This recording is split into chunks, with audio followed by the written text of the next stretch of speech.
The morning sunlight filtered through the lace curtains, casting warm light on the piano in the living room. In the quiet residential neighborhood of Maplewood, Ohio, the Sanders family's day was about to begin. "Play that part again, dear. But this time, put more feeling into it." Margaret Wilson's voice rang out over the shoulder of her 10-year-old granddaughter Sophia. Margaret stood next to the piano bench with perfect posture, carefully watching her granddaughter's finger movements.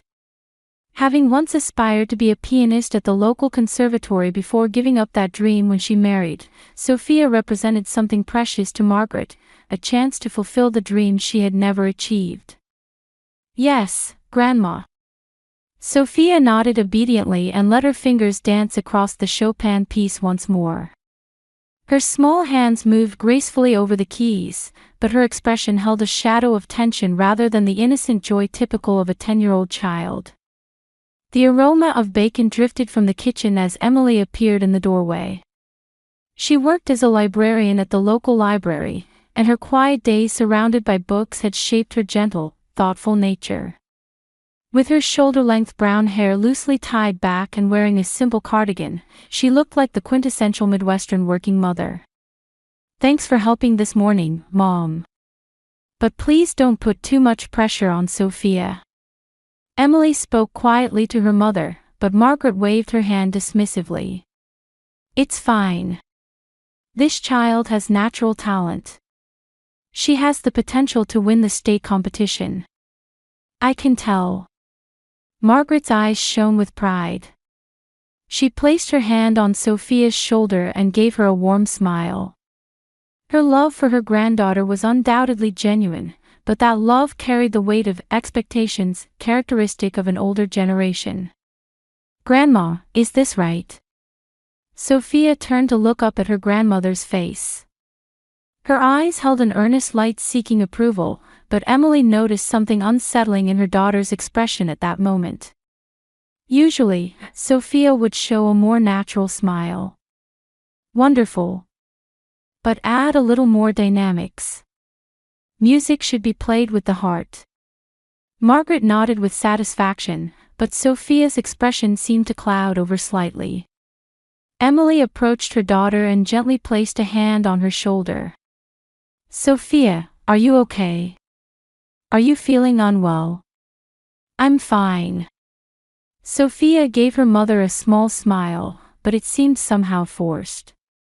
Emily felt worried but didn't press further since her daughter offered nothing more. Eventually, her husband Michael came downstairs. He worked as a construction supervisor, and his tanned face and strong build gave him the rugged appearance of a man engaged in physical labor. He gently ruffled Sophia's hair and kissed his wife. "I woke up to beautiful music again this morning. Sophia, you're getting better." "Thank you, Daddy." Sophia showed her father a natural smile but quickly turned back to the piano. Michael caught his wife's eye and frowned slightly. He too had noticed some change in his daughter's behavior lately. The breakfast table was set with pancakes and fruit that Emily had carefully prepared.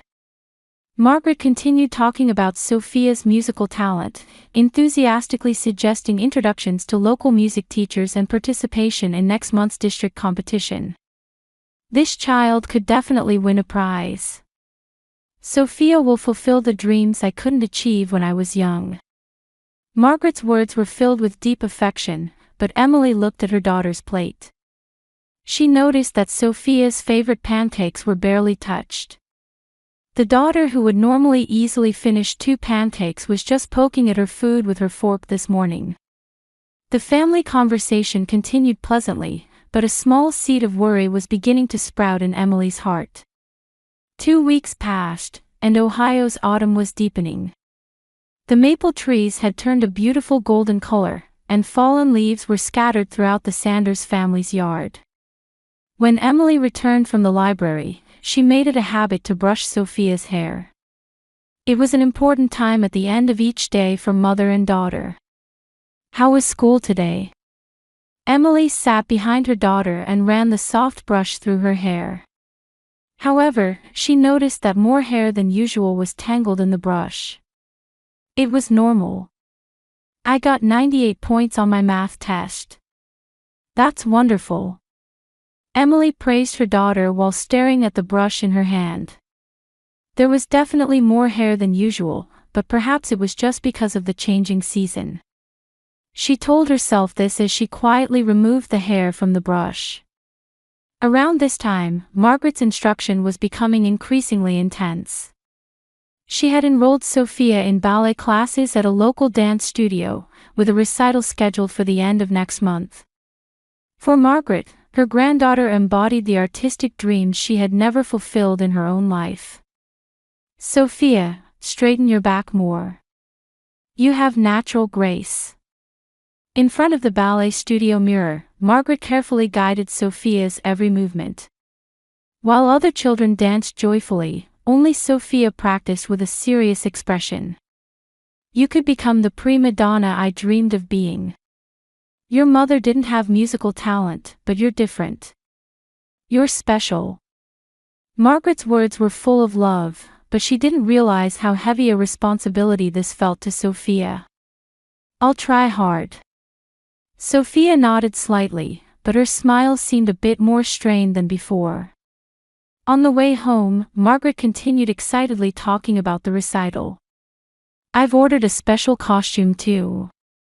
I get excited just imagining you shining on stage. I'm sure your mother will be proud. When they returned home, Emily was preparing dinner. Margaret immediately gave a detailed report about Sophia's progress at ballet class.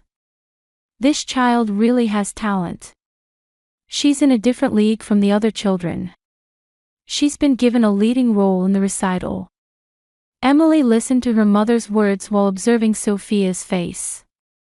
Her daughter looked tired but was trying hard to smile to meet her grandmother's expectations. Sophia, aren't you tired? Maybe you should rest a little. I'm fine. I want to work hard for Grandma. Sophia's response left Emily with mixed feelings. While she was proud of her daughter's kindness and sense of responsibility, she wondered if a 10-year-old child really needed to worry so much about others. That night, Sophia went to bed earlier than usual, but Emily stopped outside her daughter's room. Through the crack in the door, she could hear quiet sobbing. Sophia. Emily gently opened the door. Her daughter was curled up under the covers with the blanket pulled over her head. What's wrong? Nothing. I'm okay. Sophia answered in a tearful voice, but Emily sat beside her daughter and gently rubbed her back.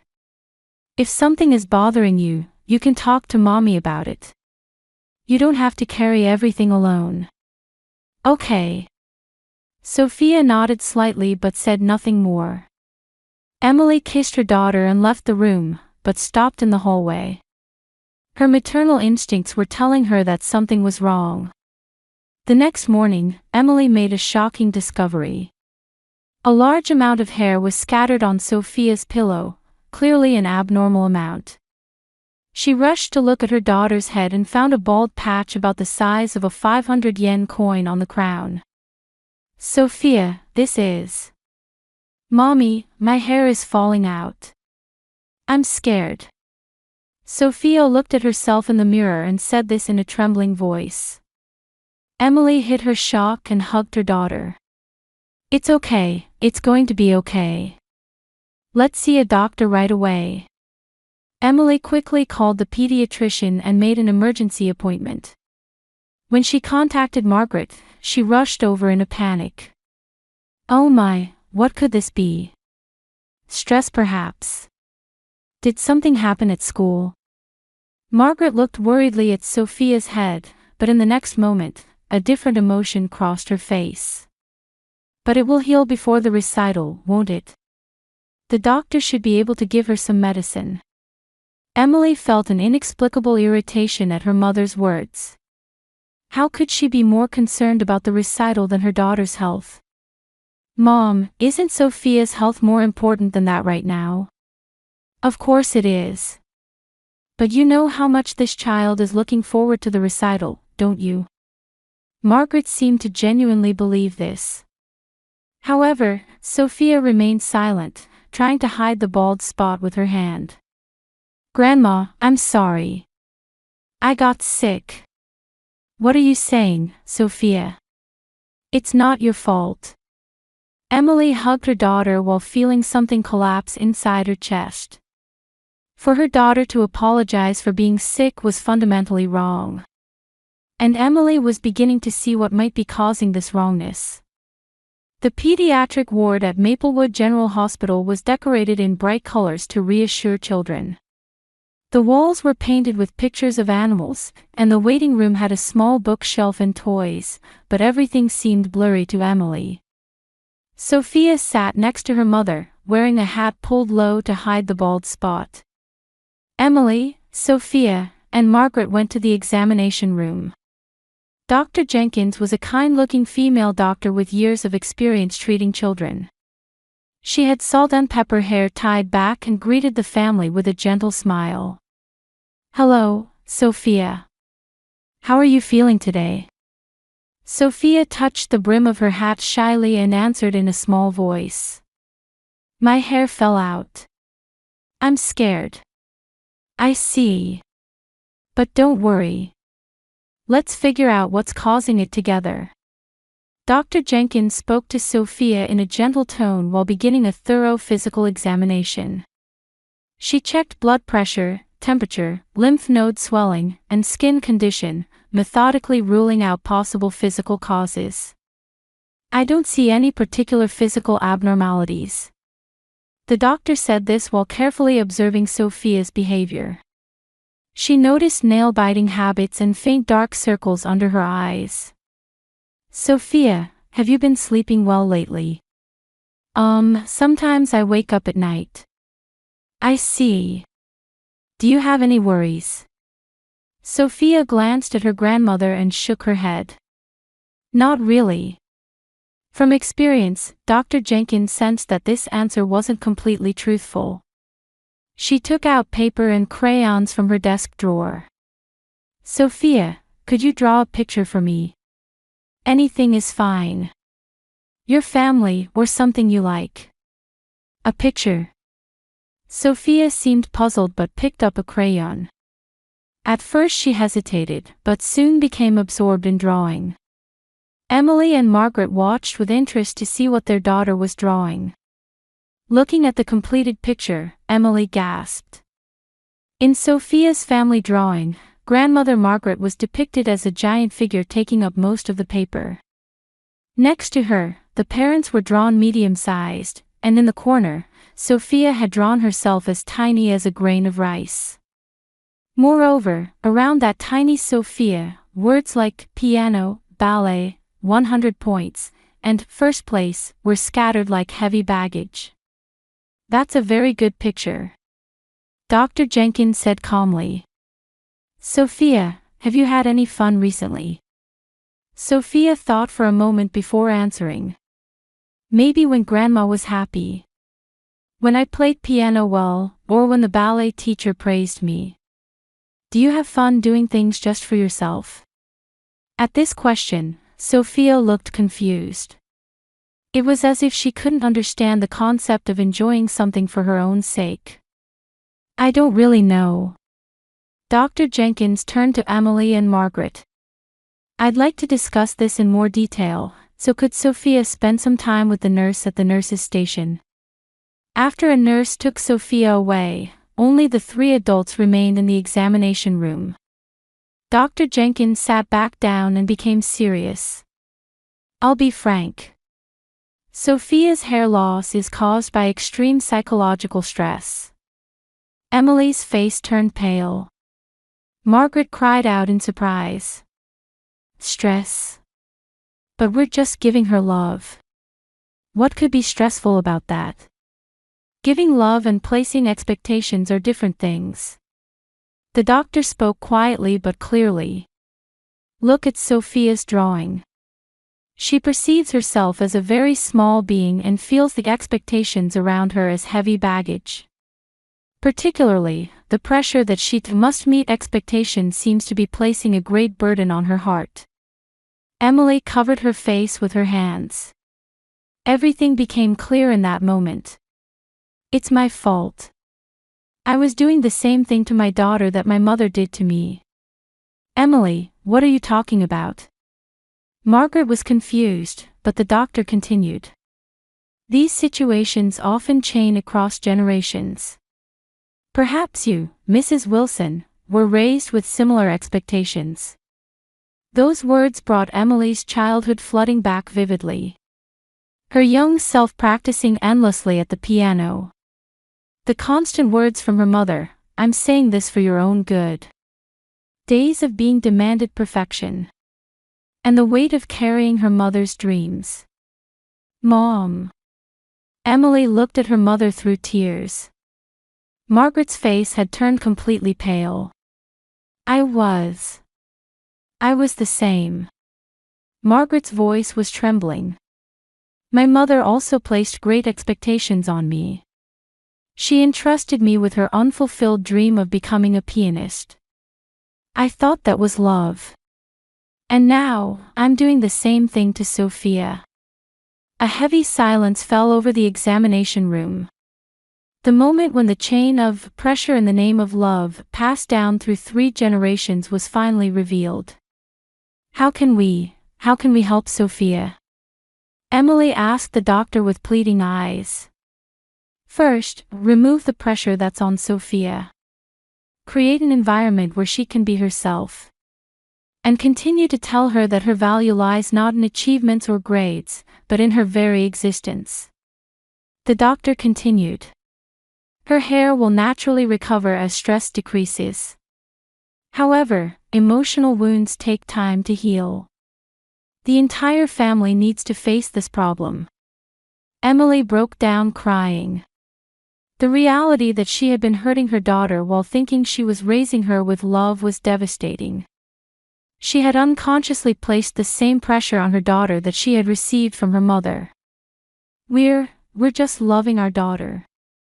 The love is certainly there. The doctor said gently. But true love means accepting someone as they are.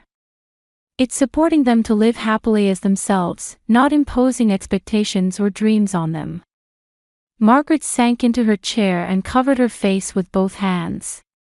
The fact that what she had believed to be right was actually hurting her granddaughter was too heavy to bear. What have I done? It's not too late. The doctor said with hope. Sophia is only 10 years old. With the family's love and support, and the right environment, she will surely recover. What matters is how you act from now on. Emily stood up while wiping away tears. As a mother, she could see what she needed to do to protect her daughter. It might be a difficult decision, but she was prepared to do anything for Sophia's happiness. Sophia's laughter could be heard from the nurse's station. She was probably looking at a picture book with a nurse and showing a carefree smile for the first time in a while. Hearing that laughter, Emily made a vow in her heart. She would never again make her daughter carry the heavy burden of expectations. On the drive home from the hospital, the car was filled with heavy silence. Sophia was exhausted and sleeping in the back seat, while Emily and Margaret in the front were each lost in deep thought. The doctor's words had left deep wounds in the hearts of all 3 women. When they arrived home, Emily gently put Sophia to bed. Looking at her daughter's sleeping face, she noticed subtle changes she hadn't seen before. Her cheeks were more hollow than before, and there were small worry lines between her eyebrows, traces of anxiety and tension that shouldn't be etched on a 10-year-old's face. Returning to the living room, Margaret sat on the sofa with her hands clasped on her knees. Emily sat across from her mother and prepared herself for the difficult conversation they had been avoiding. Mom, we need to talk. Margaret looked up. Her eyes held a mixture of confusion and defensiveness. Emily, I only love my granddaughter. I just want to develop Sophia's talents. I understand that. But as the doctor said, our love has become a burden for Sophia. Emily's voice was trembling, but her resolve was firm. Our expectations for Sophia are too heavy, Mom. It's not a responsibility a 10-year-old child should bear. What are you saying? Margaret stood up, becoming emotional. I'm instructing her for her own good. I don't want to waste her talent. Don't you understand that feeling? I understand it painfully well. Emily's voice grew louder. Because I was raised the same way. Mom, you placed the same pressure on me, didn't you? Margaret was speechless. Emily continued. As a child, I always had to be perfect. I lived suppressing my own feelings to meet your expectations. And now, I've been unconsciously doing the same thing to Sophia. I was doing it for you. Yes, for me. But who was it really for? Margaret couldn't answer Emily's question. Heavy silence fell over the room. At that moment, small footsteps could be heard from the stairs. Sophia had woken up and come down to the living room. She sensed the tense atmosphere between the two adults and looked worried. Mommy, Grandma, what's wrong? Is it my fault? Hearing those words, Emily's heart ached. Her daughter thought the family was fighting because of her. No, Sophia. You're not at fault for anything. Emily hugged her daughter. However, Sophia looked at her grandmother and said with tears in her eyes, Grandma, I'm sorry. I'll try harder. I'll get better at piano and ballet. So please don't be sad. In that moment, something crumbled in Margaret's heart. Seeing her beloved granddaughter blame herself and try to work even harder made her understand how wrong she had been. Sophia. Margaret called her granddaughter's name in a trembling voice. You have nothing to apologize for. I'm the one who's wrong, it's me. Sophia looked at her grandmother with a confused expression. But I wanted to make Grandma happy. I wanted to fulfill Grandma's dreams. My dreams? Margaret knelt down to be at the same eye level as her granddaughter. Sophia, my dream is for you to be happy. For you to have a smile on your face. Not for you to get good at piano or ballet. But there are no buts. Margaret continued through tears. I was wrong. I was forcing my unfulfilled dreams onto you. I didn't realize it was making you suffer. Sophia also began to cry. But I'm already tired. It's hard to always have to be perfect. That confession left Emily and Margaret speechless. A 10-year-old child had been living under pressure that would challenge even adults. Emily took a deep breath and voiced the most difficult decision. Mom, let's keep some distance for a while. Emily. Until Sophia can recover her true self, we need to change our approach. Piano and ballet too, we'll decide after confirming whether Sophia herself wants to continue them. Margaret covered her face. I was only loving her. I understand the love. But we need to change how we love. Emily placed her hand on her mother's shoulder. Mom, you were probably raised under similar pressure, weren't you? Margaret slowly nodded. My mother was also a strict person. She constantly demanded perfection while saying, "This is for your own good." I thought that was normal. I thought it was an expression of love. But that wasn't real love. Emily said quietly. Real love is accepting someone as they are. Love without expectations or conditions. Sophia looked up at the two adults and asked in a small voice. Can I keep playing piano? But I don't want to do competitions or recitals. I just want to play because I love music. Emily hugged her daughter. Of course. I'll support anything you find enjoyable. I want to stop ballet.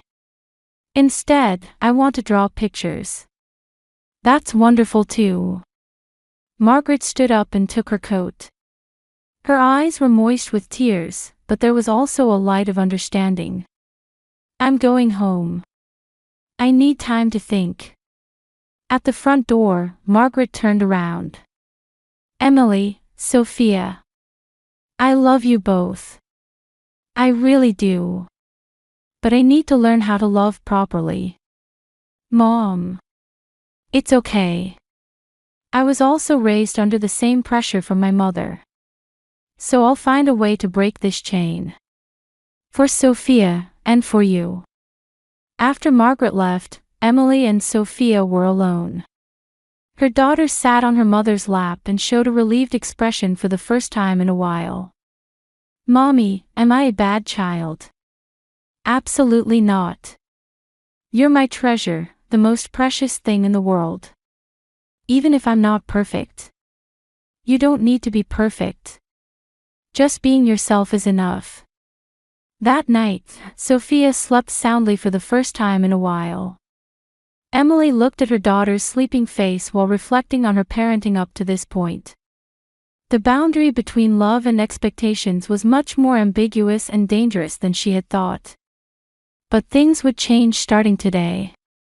Sophia had the right to live as herself. And Margaret, too, had gained an opportunity to relearn what true love meant. 3 months passed, and Sophia's hair began to gradually recover, becoming much less noticeable than before.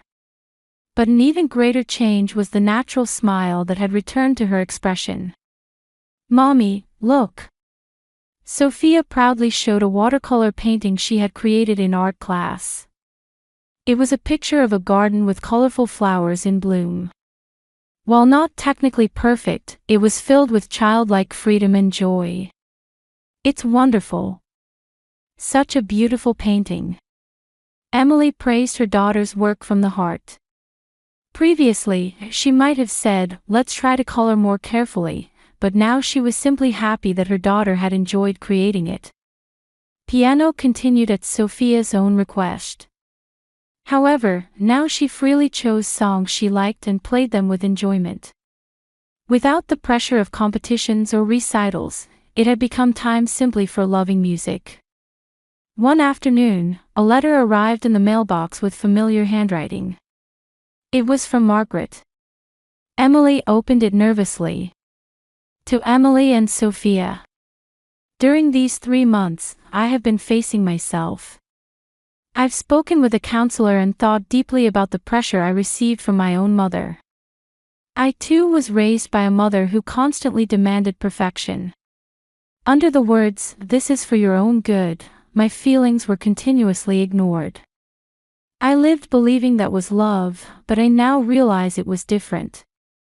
And unconsciously, I was doing the same thing to you, and to Sophia. I am truly sorry. I'm now thinking about what real love is, albeit rather late.